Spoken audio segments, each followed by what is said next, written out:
Go home, poor people with no parents. I stood up at those words. When I turned my gaze to Amy, she stood up too. It seems like it was a waste of time. I heard a small sigh. It seems I wasn't the only one who noticed that glare. I saw Yuki's shoulders shake slightly. I was about to leave, feeling anguished inside, but I stopped and turned around. I'm going to close your account. When I told her that, Yuzo made a face that said, "Are you okay?" I decided to leave with Amy without answering. And as soon as I went outside, I called my secretary. "Are you okay now? Actually, I want to close my current bank account and transfer it to another bank." Quote. I immediately started to move to close my account. Just a moment. Just as I was about to get into the car, as if it was over, Yuzo came running up to me in a panic. I stopped and turned around. What on earth did you do? At those words, Amy spoke before I could. I'm Kirishima. I'm a 41-year-old single man who runs several restaurants. I've always hated sitting around in the CEO's office, so I'd spend my free time at the store when I had time off from work. My beginnings were at the coffee shop my parents left me. They ran a small coffee shop that was loved by many regular customers. How could I make coffee like my father's? I wonder. I had the basics down, so I figured I'd just learn and get used to it. I loved the coffee my father made, so much so that I would always go straight to the coffee shop after school. I even started working there as a part-timer as soon as I became a high school student. Every day, he taught me how to make coffee and recipes for snacks. Those were the days when I felt truly happy. But that all came to an abrupt end in the spring of my third year of high school.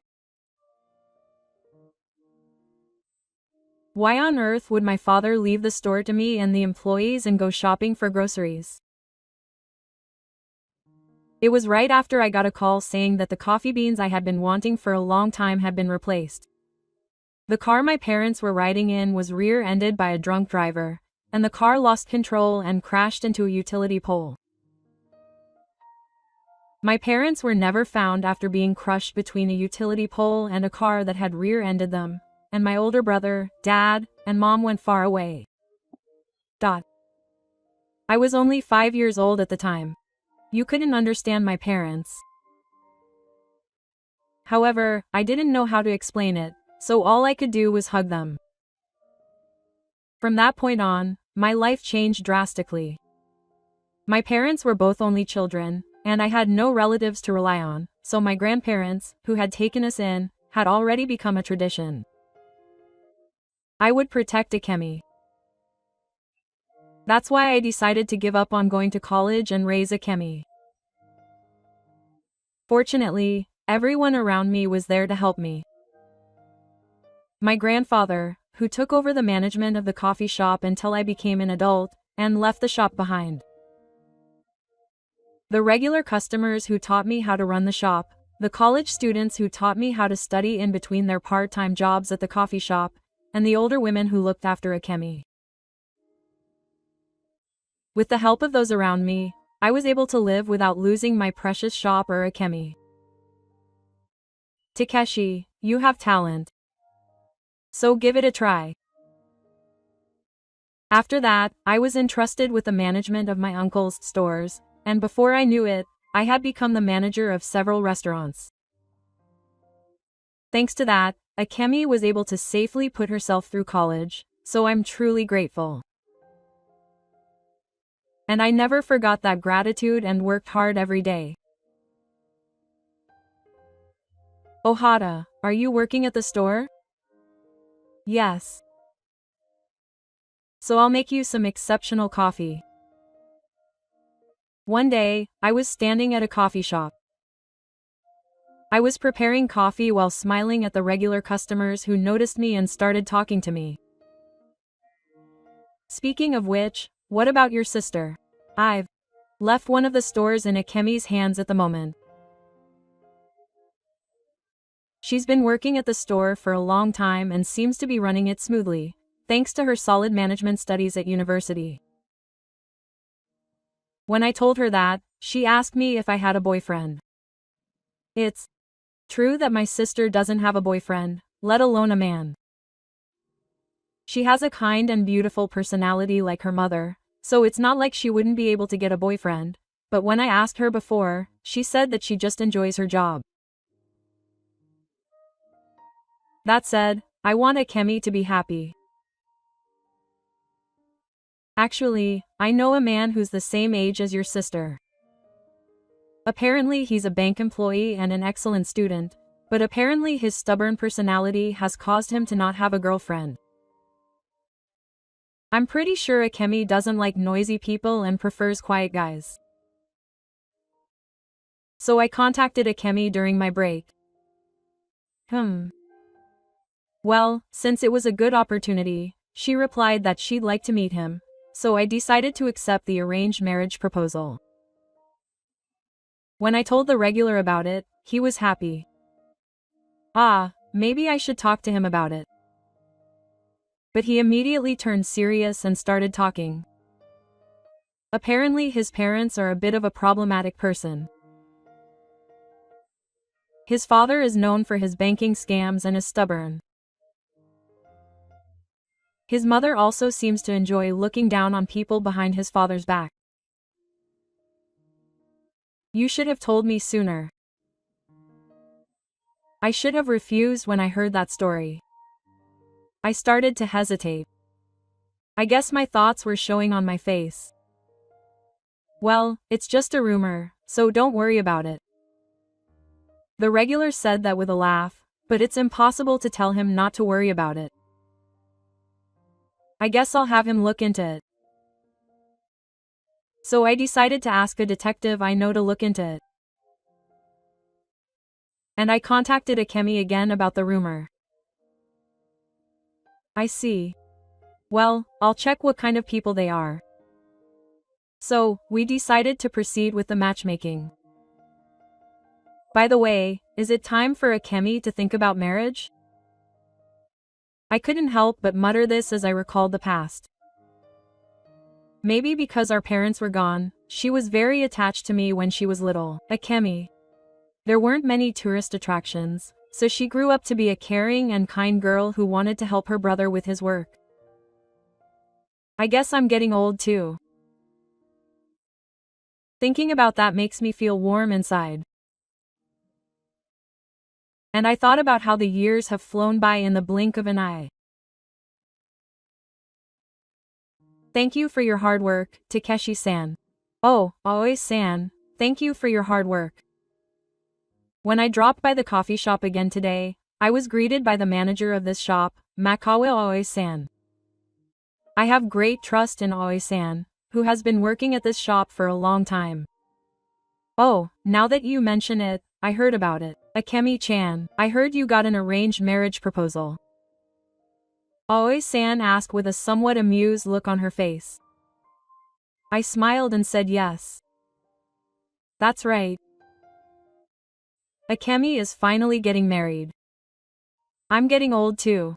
I reply to her tweet by saying that I'm not married yet, and tell her that I was thinking about something similar yesterday. Then she chuckles. We really are alike, aren't we? Speaking of which, Aoi-san, isn't there a good guy?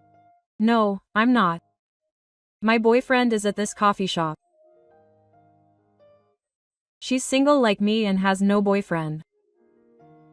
She's not much older than me, but she has a youthful appearance, so she'd be fine even if she was short.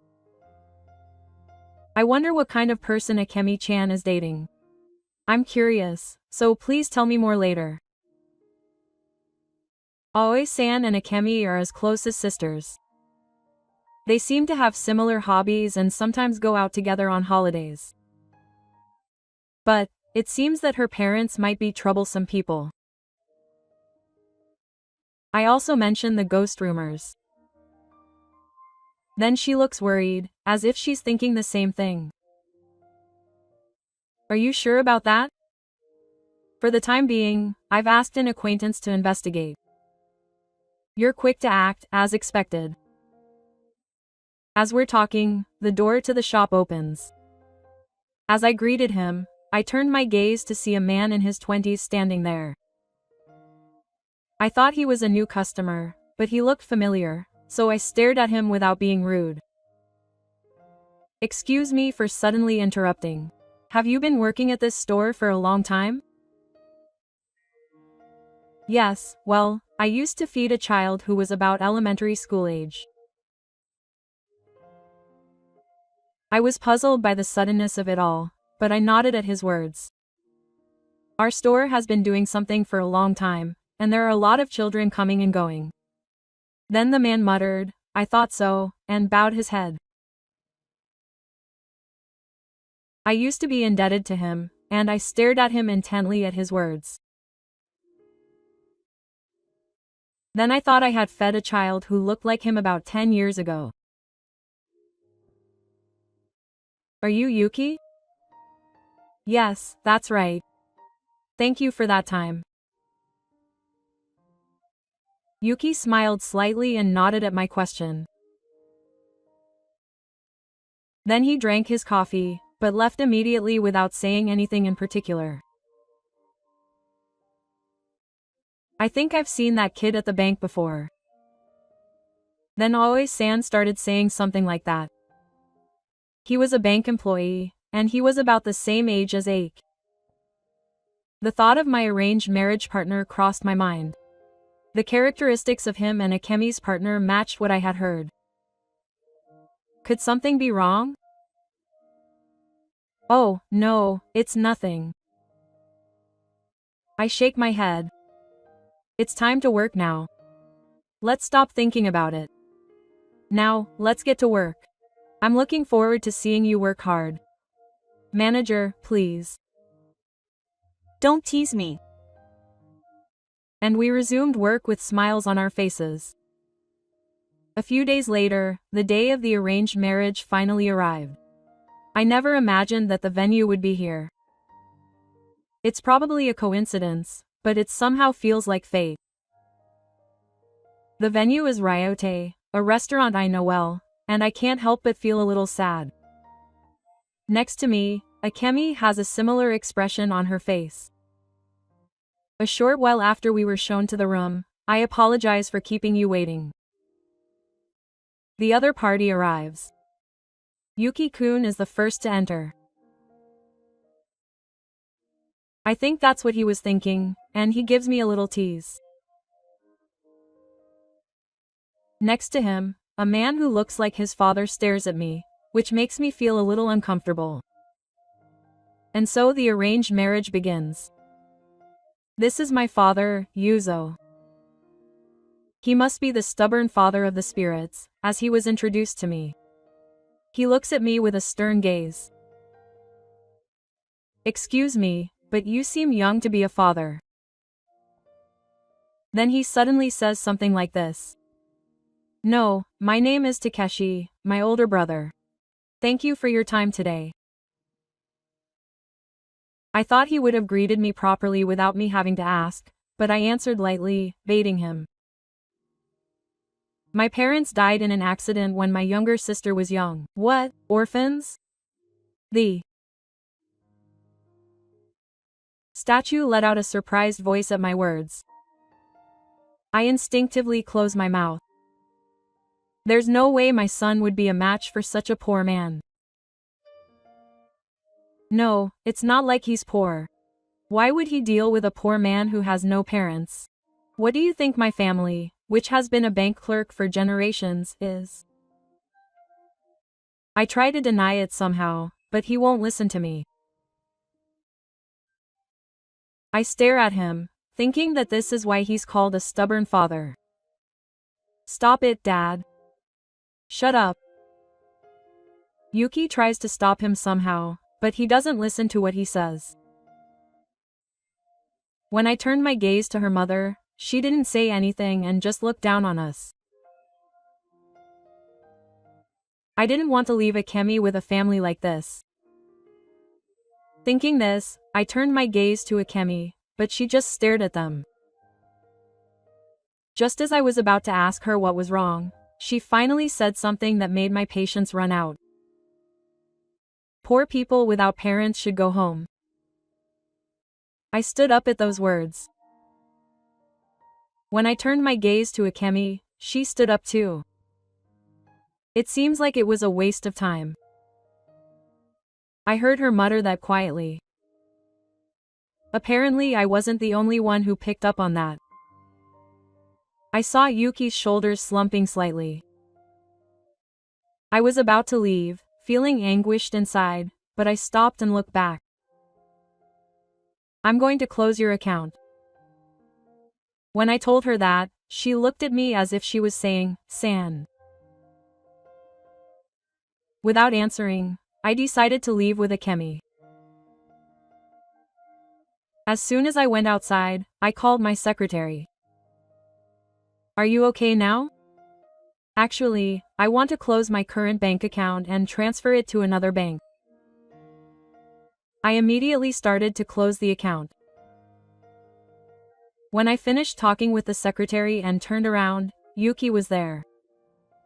He was talking to Akemi about something. Then, noticing my gaze, he bowed his head apologetically. The conversation was over. Let's go home then. He urged me on with a smile, and we started walking. Wait a minute. As I was about to get into the car as if it was over, Suzo-san came running up to me in a panic. I stopped and looked back. What on earth did you do? Suzo-san said something like that. It seems he took action right away. However, judging from how quickly he acted, someone else must have taken action while we were talking. I felt proud of my subordinate's ability. I got a message saying that an account worth 80 billion yen had been cancelled. Who on earth are you? Akemi spoke up before I could. You don't know anything. My brother is a skilled manager who runs several restaurants. Toshi thought it was unnecessary, so he looked at Suzo-san's face. He looked at me with a look of disbelief. It was true, so they cancelled it. Come on, let's go home quickly. Saying this, Akemi grabbed my arm and urged me to get in the car. When Zo-san saw that, his expression changed. I'm sorry. Please reconsider. If he cancels it like this, our bank will ignore his words, and we quickly get in the car. And then we left the store. We went home, changed our clothes, and went to that coffee shop. Oh, what's wrong with you two? I guess you didn't think we'd be here today. Aoi greeted us with a surprised look on her face. We asked her for coffee and rested our tired bodies. A little while later, Yuki came.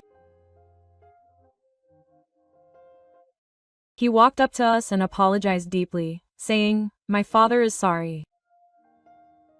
Akemi looked dumbfounded. That was really rude.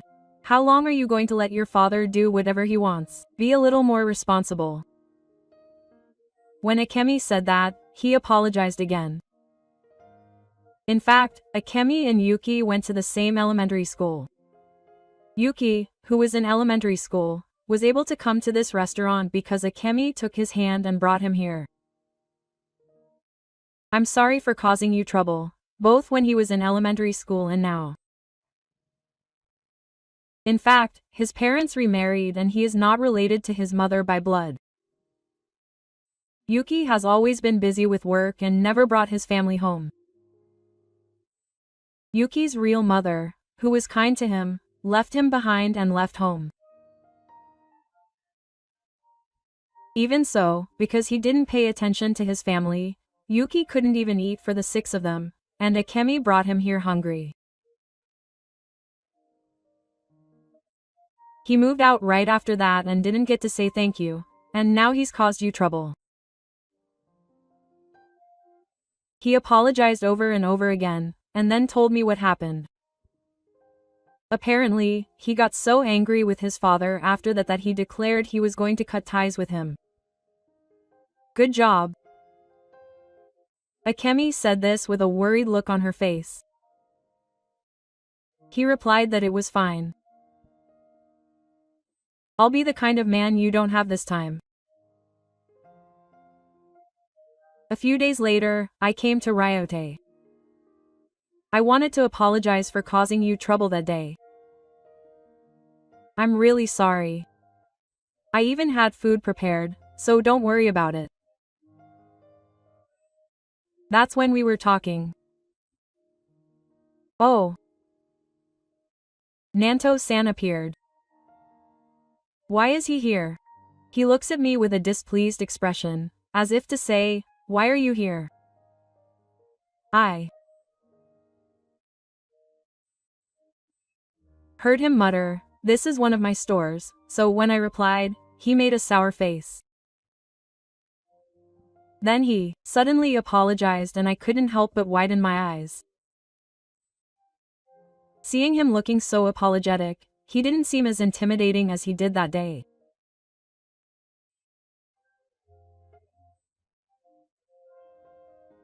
If you don't mind, would you like to talk for a bit? I was curious about his behavior, so I moved to a private room to hear what he had to say. After that, I was dismissed. Apparently, the bank became tenwon-ya because of the cancellation of 80 billion yen.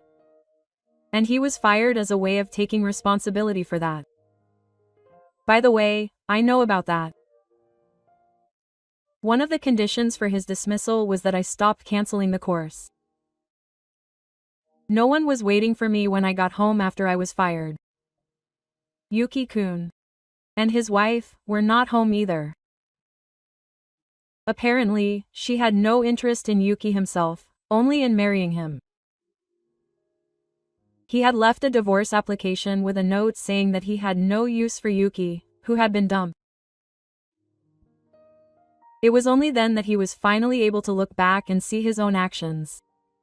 He had never done anything for his family up until now. That's why no one helped him when he was struggling. It's true that he brought this situation on himself. If you had listened to Yuki properly in the past, the outcome would have been different.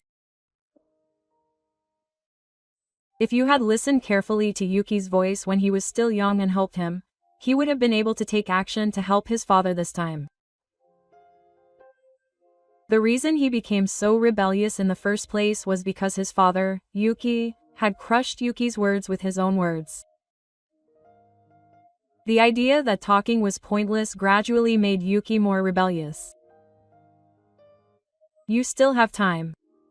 Think about it carefully from now on. When I said that, he looked down and fell silent. Leaving him like that, I left the private room. Yuki may not be a bad person at heart. In fact, when I investigated, it turned out that Yuki is a serious person. He probably didn't want his son to marry a poor person because he didn't want Yuki to have a hard time. However, what he did was wrong. I have to make amends for that. So what happened to that Totori-san? He's not 60 yet, and he's apparently finding a job somehow. Today, instead of our usual coffee shop, I talked to Oi-san at a nearby restaurant. There are several children in front of us. I run several restaurants and bought a nearby restaurant that had gone bankrupt and is now running a children's cafeteria. And today is the day I make curry and serve it once a week. Aoi-san is here to help. Now that I think about it, Yuki-kun was the reason why Takeshi-san started the children's cafeteria, right? Oh, you remember it well. It's true that Yuki-kun was the reason I started this children's cafeteria. When I lost my parents, I didn't have to worry about food because everyone around me helped me. That's why I was shocked when I saw him suffering from hunger in front of me. There are children in this world who can't get enough to eat. That's when I realized how blessed I am. Yuki-kun and the children in front of me may have different circumstances. Still, when I saw him hungry, I wanted to feed him until he was full. That's why I started the children's cafeteria. It was shocking to see a child the same age as Akemi suffering so much. That's why I called Arikado-san to help out this time. Oh, could it be that Aoi-san's gaze was on Tomo-san, who was bewildered by the children? He had never raised a child before. He looked like he didn't know how to interact with children. He had been making sacrifices for Yuki-kun up until now. First, I wanted Tomo-san to see the reality of a child who couldn't eat. He had always worked as a banker. That's probably why he had managed to reach the position of a long-term caretaker, but conversely, that had narrowed Arikado-san's perspective. First, I called him to help out for free this time so that he could learn. No matter what, Takeshi-san can't be abandoned. He pretended not to notice her murmuring and stirred the curry. This curry is something special that he learned from his mother. That's why it's popular with the children. Big brother came to help. When the curry was done, Akemi showed her face. Yuki-kun was behind her, and he was surprised to see Tomo-san surrounded by children. Okay, the curry is ready, so please distribute it. Aoi-san and Akemi nodded with smiles at my words. Yuki-kun and Yuki-san started moving, even though they were confused. I smiled at them too. After that, the world around me changed drastically. It seems that Arizo-san had something on his mind when he saw the children smiling happily with their full stomachs. He decided that he could somehow live on his savings if he was alone, so he started actively participating in volunteer work. What I needed was to be considerate of those around me. Even though he said that, he apparently tried to avoid getting involved with Yuki-kun. He thought that not getting involved with him, who was his biggest victim, was the way to make amends to Yuki-kun. Yuki-kun, who seems to think that I don't have a girlfriend because I'm a student, but I've never been able to forget you. He confessed his feelings to Akemi. Akemi accepted him, and now they are apparently a couple. Maybe I should move forward too? Akemi is no longer in my hands. I muttered as I watched Aoi-san working with a smile. A few years later, I decided to leave the management work to a trusted subordinate and learn everything from the beginning. From now on, I'll live a leisurely life. If you don't mind, would you like to come with me? Yes, I'd be happy to. The person I wanted to be with from now on was Aoi-san. That's why I decided to invite her. And now, the two of us are living together in a difficult situation. I wish my brother would marry Aoi-san too. Marriage isn't everything. Akemi, who married Yuki-kun and gave birth to a cute child, was surprised, but I don't want to force myself to get married. Still, she's still someone important to me, so from now on, I'm going to live for myself and her.